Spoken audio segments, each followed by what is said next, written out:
laporan dari kelompok kami yaitu mengenai rancang bangun aplikasi penerimaan siswa baru berbasis web yang berlokasi di TKI Syahnan Tasikmalaya.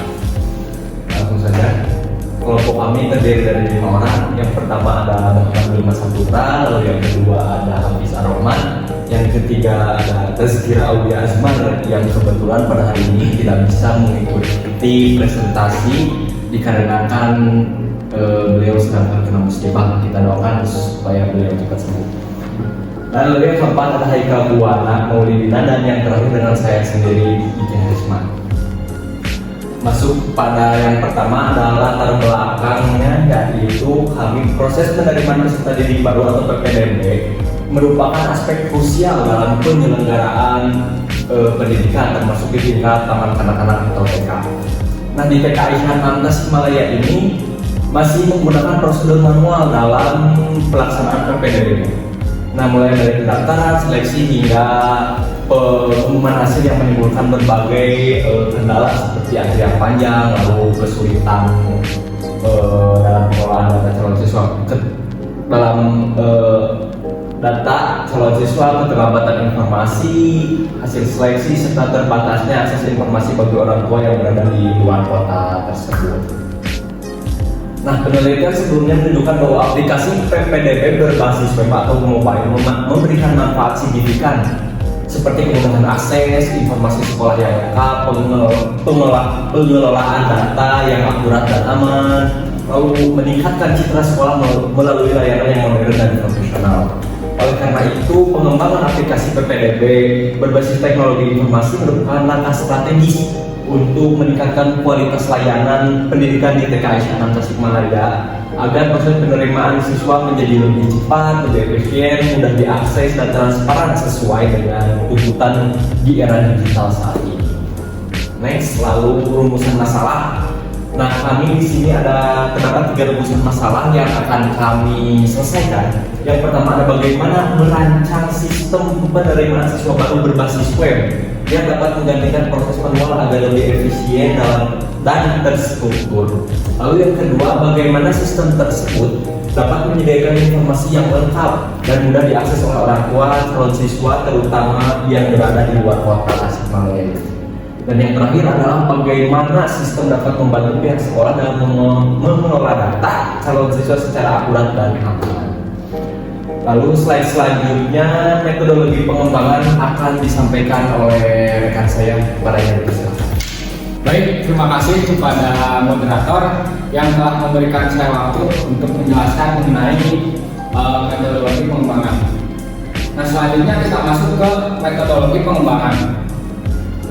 Di metodologi pengembangan ini, yang pertama ada communication, yaitu tahap komunikasi melibatkan interaksi yang intens antar pengembang sistem dan pengguna akhir. Selanjutnya ada quick planning. Quick planning ini yaitu penetapan ruang lingkup, penentuan sumber daya, dan penjadwalan. Yang selanjutnya ada modeling quick design. Nah, ini yaitu pembuatan diagram rancangan basis data dan diagram pemodelan sistem menggunakan use case diagram dan activity. Selanjutnya ada metodologi pengembangan. Di sini sama terdapat 3 ya, seperti metodologi sebelumnya, yaitu ada construction of prototype. Jadi tahap ini digunakan untuk membangun prototipe dan menguji rancangan antar muka yang telah dibuat. Selanjutnya ada deployment and feedback. Nah, jadi tahap ini diperlukan untuk mendapatkan umpan balik dari pengguna sebagai hasil evaluasi dari tahap sebelumnya. Selanjutnya ada testing and maintenance. Untuk tahap ini merupakan proses akhir untuk memastikan aplikasi berjalan dengan baik dan terus berfungsi optimal. Mungkin sekian, selanjutnya akan dijelaskan oleh rekan saya. Baik, di sini saya akan mempresentasikan jadwal pelaksanaan. Ya, proyek ini dirancang dalam 6 fase. Fase utama yang pertama itu communication, yang kedua quick plan, yang ketiga ada modeling quick design, lalu ada construction of prototype, deployment, delivery, and feedback, serta testing and maintenance. Dengan durasi 8 minggu yang terbagi dalam 2 bulan. Fase communication dimulai dengan identifikasi kebutuhan pengguna melalui wawancara dan pengumpulan data di lapangan. Terus menghasilkan dokumen kebutuhan sebagai dasar pengembangan sistem. Quick plan dilakukan pada minggu ketiga dan keempat bulan pertama untuk merumuskan ruang lingkup proyek dan spesifikasi awal. Selanjutnya ada modeling quick. Desain berlangsung dari akhir bulan pertama hingga pertengahan bulan kedua. Itu mencakup pembuatan diagram dan perancangan UI atau UX untuk menyamakan pemahaman antara pengguna dan pengembang. 3. Fase terakhir mencakup pembangunan prototipe, pengujian sistem, dan pengumpulan umpan balik untuk perbaikan sebelum rilis akhir. Implementasi sistem dijadwalkan selesai pada minggu keempat bulan kedua dilengkapi dengan laporan akhir dan pelatihan pengguna agar sistem dapat digunakan secara optimal. Mungkin sekian yang bisa saya sampaikan, dilanjut dengan teman saya. Baik, selanjutnya ada hasil pembahasan. Untuk hasil pembahasan sendiri ini di website ini sendiri terdapat beberapa halaman. Yang pertama ada halaman beranda. Halaman beranda ini menyajikan gambaran umum mengenai PKI Sehenang serta informasi singkat tentang sekolah dan proses pendaftaran dengan desain antar muka yang sederhana dan mudah dipahami untuk memudahkan akses bagi calon orang tua atau wali siswa. Selanjutnya ada halaman login. Halaman login ini digunakan oleh pengguna yang sudah memiliki akun baik admin maupun calon pendaftar. Sistem autentikasi dilakukan dengan memverifikasi kombinasi user atau email dan password yang telah terdaftar. Selanjutnya ada halaman register. Pada halaman ini, calon pendaftar dapat membuat akun baru dengan mengisi data dasar seperti nama lengkap, alamat email, dan password. Validasi input dilakukan untuk mencegah kesalahan saat pendaftaran akun. Untuk halaman selanjutnya ada halaman pengisian formulir.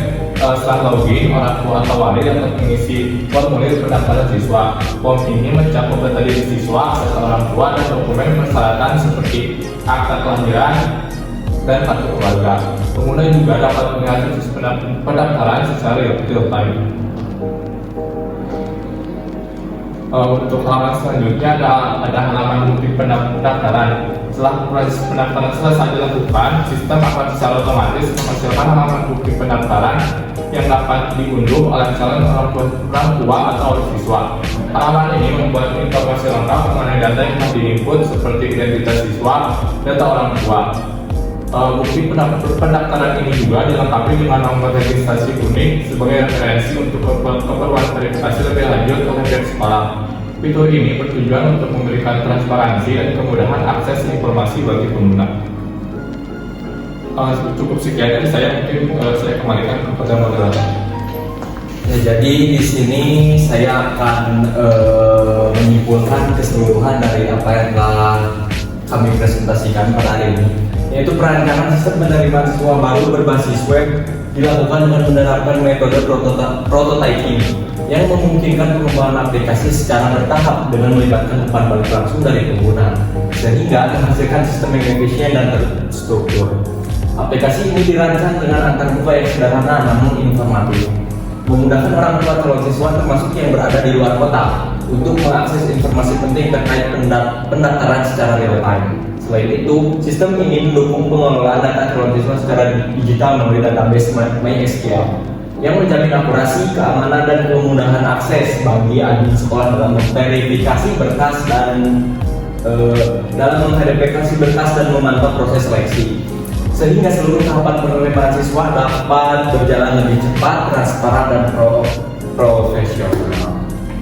Mungkin sekian presentasi yang dapat kelompok kami lakukan pada hari ini. Mohon maaf bila terdapat kesalahan kata pada presentasi hari ini. Terima kasih. Wassalamualaikum warahmatullahi wabarakatuh.